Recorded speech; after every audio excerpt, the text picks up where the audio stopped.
It's my first day.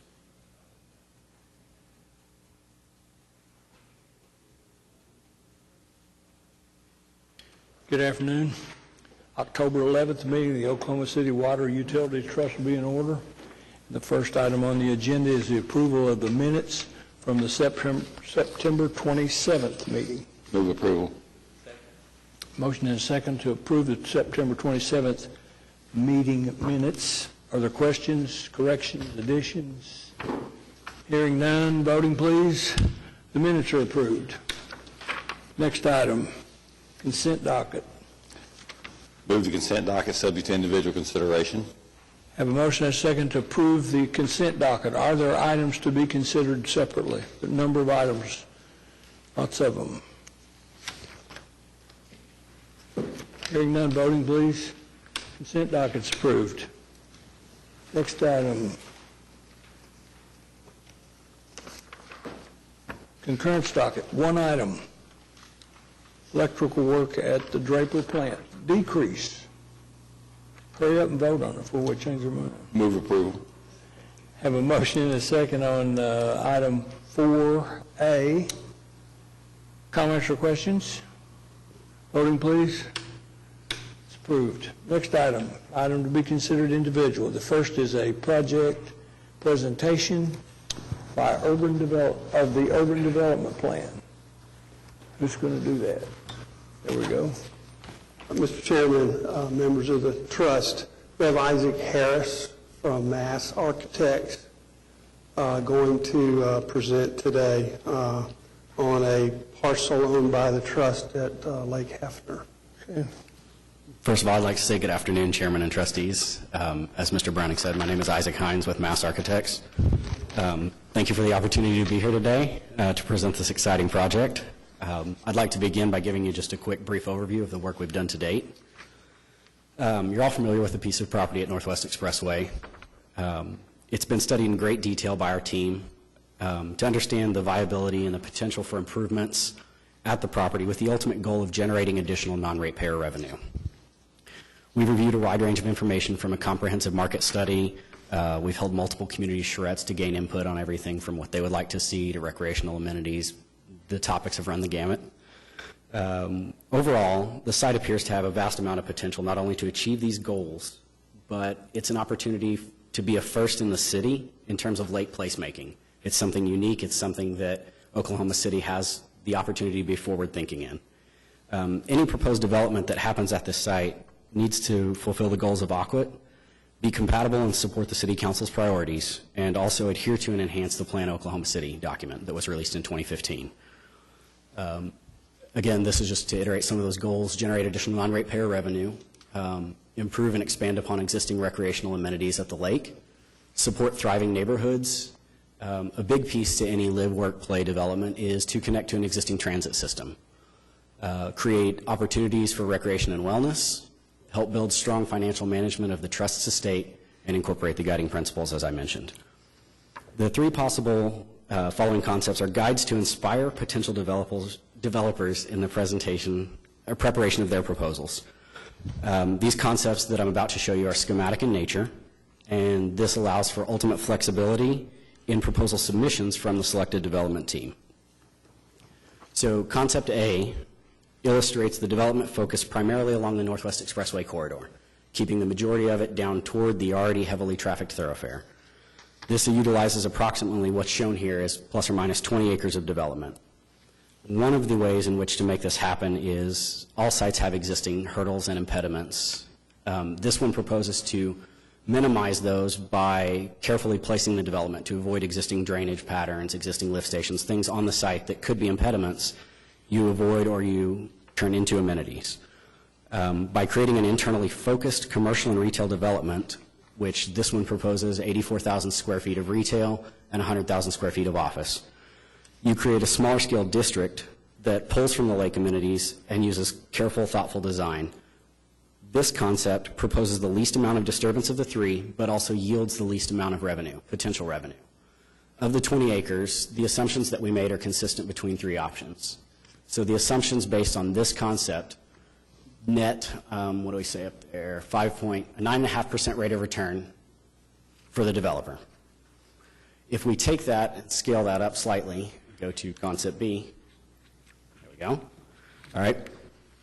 This proposes more upfront cost, but it generates more additional revenue beyond concept A, utilizing upwards of 35 acres. So we've increased the amount of land we're going to use.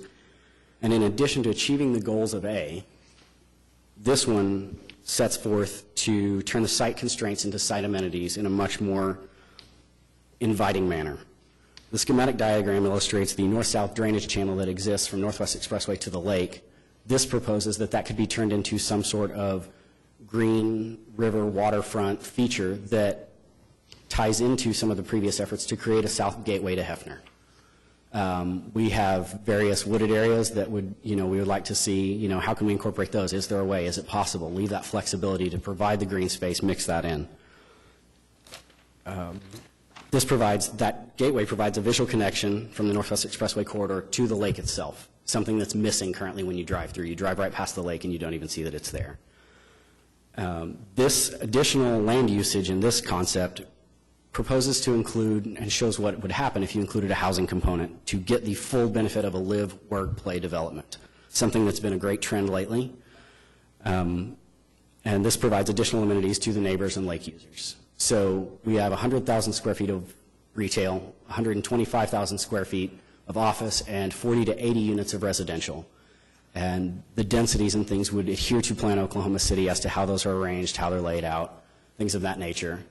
The assumptions used in calculating revenues based on market study, this one would generate an 11% rate of return and $5.25 million to Aquit. And finally, option C, or concept C. As shown, this option, or this concept, proposes to provide maximum developer flexibility and in turn maximum revenue generation. In the previous boundary where the drive had just been, we improved the drainage pattern. This is to turn it into a full-on boulevard-style entry gateway corridor that dead ends at an area that could be something that we've envisioned and thrown around ideas such as a boutique hotel based on the needs we've identified in the city. This proposes additional lakefront development and is a total development area of upwards of 50 acres. This provides for additional recreational amenities and a unique lake district not found in many cities in the Midwest. This additional land allows for improved flexibility, improved phasing concepts, and has the ability to generate even more revenue over the long span, upwards of 14% rate of return and upwards of $6.25 million. So those three concepts we explored, we studied. The full detail and full information about all of them is in the full report that's been submitted to Aquit. So with all of these, key features were identified to make them successful. And so some of the things I'd like to roll through now on slides or show you places where certain key components have been done and maybe not in their entirety. So Woodward Park in Tulsa contained a drainage channel. It wasn't pretty, it rained, water flowed through it. They said, how can we utilize this? By simply placing low water dams and natural landscaping such as boulders and trees and areas of plantings, it has a constant water level. It's a feature that people come to sit by, they hang out by. It provides a relief space from the city. This isn't one of the busiest parts of Tulsa, but it's a nice, like I said, a break from the busy city life. The other concept that we've identified that is becoming very prevalent is mixed use, and how can we incorporate that with the drainage patterns? This is a concept studied for another project that had a very similar situation. There's a creek, it's dry most of the time. They took and by creating the same low water dam, same natural landscaping, but also the buildings up against it create outdoor plazas, outdoor terraces, outdoor meeting spaces. It allows for the two to play off of each other and enhance the viability of the other. Mixed-use buildings are becoming something that is desired in terms of density in cities, to limit sprawl, to limit the need for services, expanding things of that nature. Brady Heights in Tulsa is a district that 5, even 10 years ago was hardly visited. It's now it's having an economic boom. The majority of the buildings going in are this style. This is an example of one where they put retail down low and a mix of hotel and housing above so that it can have residents live there or people from out of town visit that want to stay in the district. They keep the economics there, they keep the people there, the amenities and such are provided. In Oklahoma City, the place that we've seen that is in Deep Deuce, and this is the Level building, which contains, there's a small grocer at the corner, It has housing above. The parking garage is centrally located to the building. This capitalizes and plays off of the existing retail in the area, allows for people to live where they work, close to downtown. It's a walkable, livable community. Buffalo Bayou is in Houston, and this is an example of a civic improvement to a larger scale. If you see in the back of that photo, there's a fairly large highway, which most people view as a detriment, but what this did is it said, let's create a great lawn, a grand lawn. We'll capitalize on the river. We'll have boat rides. And as you can see, it's quite full of people just hanging out in the sun, enjoying the outdoors. Discovery Green in Houston incorporates another element that we've studied and feel could be a success here, in that it's small, local-style retail pop-up shops, mixed in with green space, mixed in with larger-scale development. It would allow for seasonal things such as snow cones, ice cream shops, a coffee shop. This could capitalize off of the existing lake user base, such as runners, people kayaking that just want a break. They could paddle in, get out, walk, get back in the lake. As I mentioned in Tulsa, Guthrie Green is an example that encompasses a lot of these key components, but not all of them. It provides civic amenities such as an amphitheater space, there's an event center, there are small pop-up shops. It's surrounded by mixed-use buildings. And go there on any Thursday, Friday, Saturday night, it's just packed full of people. It's become it's not only serves the citizens in the area, it pulls from larger Tulsa altogether. What that piece is missing, though, however, is water. People are naturally drawn to bodies of water, whether it's for recreation, whether it's for the cool breeze, whether it's for the nice view. Town Lake in Texas, this is a proposal that's gaining some traction, gaining some steam, that proposes to do a lot of the same things we're doing by creating a live, work, play to a different scale, but it's starting to take off. They're capitalizing on that, and that's the whole reason this entire development is starting to gain some traction. Now, I tried to find, and we looked for as a team, we studied, well, what's the closest example that contains all of the things we would like to see? Waters Creek in Texas it's a highway-adjacent mixed-use development. They've incorporated all the mixed use, they've incorporated green space, they've got trails, they have civic amenities, they have amphitheaters, they have splash pads, and they created a small lagoon, small river, small creek. This development is internally focused, it's adjacent to a highway. Even though it's not visible from the highway, it pulls a great number of people. It's a great attractor, it pulls a lot of things. Let me grab two, here we go. Okay. Our site has the same potential to incorporate all of these, as long as the visions brought forward propose thoughtful, creative solutions. The advantage to our Northwest Expressway site is that we don't need to create the body of water. It already exists. It's a green space, it's a draw, it's in the middle of our city. So now, utilizing the trends we've identified in the full report, we just have to find a way to capitalize on that, work as a team to maintain the amenities and the features we have, provide thoughtful development and the key components we're missing, thus generating the additional revenue and creating a better Lake Hefner experience for the current users and future generations to come. And then finally, the next steps would be for the trust to receive this report, authorize an RFP and associated development guidelines to go out to developers. We'd receive those, we'd study the analysis of those proposals, and then work forward from there. Thank you for your time and your consideration. I'm happy to answer any questions anyone has. Anybody have any questions? Do we have much residential that's already there that abuts this development? That's something that was studied in great deal. The residential that exists is further up along the north, along Portland. The residential does not abut this piece of property. That's important, I think. That was identified very early as something that was a great concern to people, and so all of these have taken that into account and minimized being adjacent to I that. thought you were further west of the residential, but I wasn't sure. Okay.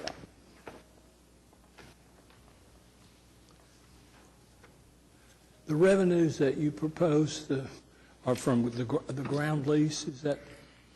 The structure of how we're going to work out the lease is something that during the guideline and our proposal phase, we'll work out with Aquit and your attorney and your counsel. But it is a ground lease. The land will not be sold. And whether that's an initial upfront payment, whether it's amortized over 10 years with 5-year options, we haven't identified that, but that's one of the key next steps. Have we determined what we think the land value is? I can tell you what it is based off of unsolicited offers Aquit has received, but we haven't studied what the value of the land itself is if it were to be outright sold. My concern about the development idea is that I've never been completely satisfied that the development that went on the east has been as profitable for the city as it was lauded to be back in the day when, I'm talking about East Wharf and that stuff. Do we have, I'm sure we have it somewhere, but do we know how much money has been, revenue's been generated from those facilities? So, Mr. Chairman and trustees, based upon the last process, this process would include a land appraisal for the trustees to compare what the value of the land is in comparison in the RP evaluation process, just like was done for East Wharf. On the East Wharf parcel, we looked at the unimproved land value based on a commercial appraisal with that was performed by a local firm here in town through a selection process. And then we look at what are we generating as far as revenues. The revenues were, in the earlier years, were less so that we could get the remuneration of the improvements that were made. And then they grew to the point now where I think it's 22.5% of what the developer generates on the site goes to the trust. At the end of the term of the agreement, all of the improvements become owned by Aquit. So a major part of the value is the improvements made and the ownership. And there are renewal periods. As we come upon the 25-year, there will be different intervals where additional investments will be required by the developer to re-up those renewals. So the financial value that Aquit is going to receive from the development will be greater than the value that Aquit would have received if it would have just sold the property unimproved, significantly more. And so just like this project would be a land lease, so at the end of whatever term, the improvements would become owned by Aquit, and they would be able to then lease those to others down the road in the future. So the goal of the development is to provide a continuing source of non-ratepayer funds to the trust so that it can pursue the recreational related activities it would like to pursue. My question is, how much non-ratepayer revenue are we receiving today from that project? About $225,000 to $250,000 a year. Okay. Each From- pad site rents for somewhere around $50,000 to us. I mean, there's several entities in there, so it's about $2.25 a year annually. Yes, we can get you a spreadsheet. to show Okay, you. no, that's fine. That's fine. Okay. All right. Anybody else have questions? Thank you. Thank you for your time.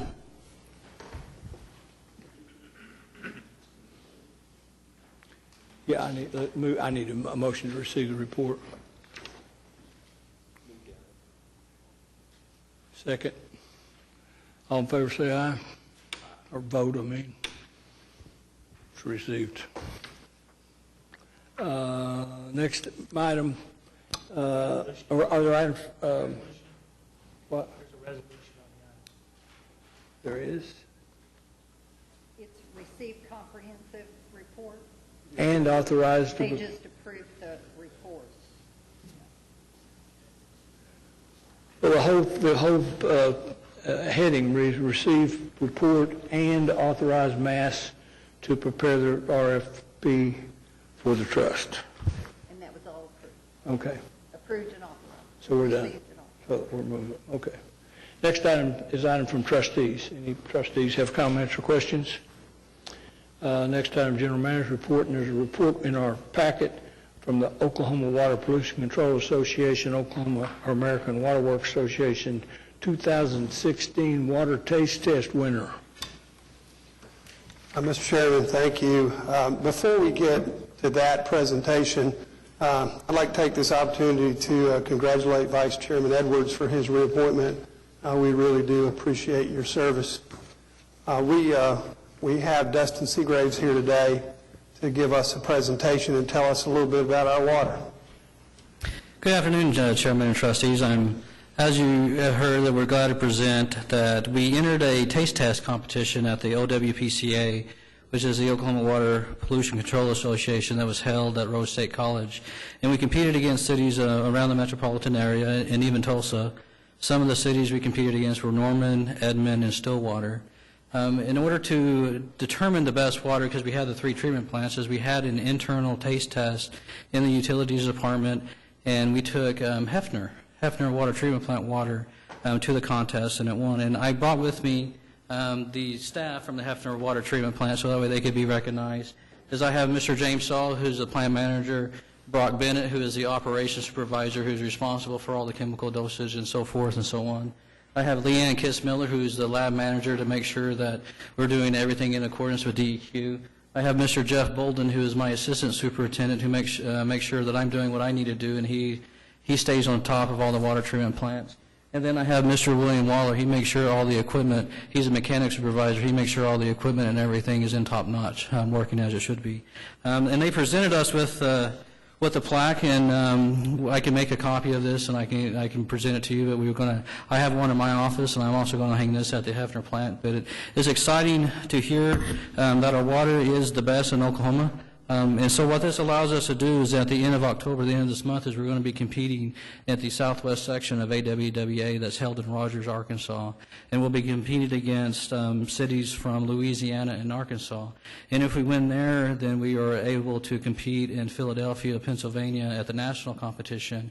And hopefully we plan to do that. And that's one thing that I'm very proud to see, is that we take great pride in our water, and now we have the awards to show it, and we continue to go on. And some of the judges that were there was from the mayor of Midwest City and from Rose State College, and they actually said that this is some of the best tasting water that they ever tasted before. So I just wanted to pass on the good news and just to let you know that we do have the best tasting water in Oklahoma.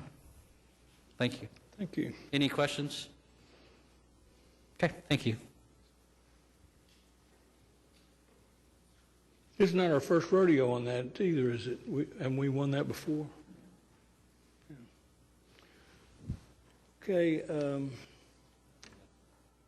Next item is citizens to be heard. Are there citizens that wish to address us? Hearing none, we're adjourned. Thank you.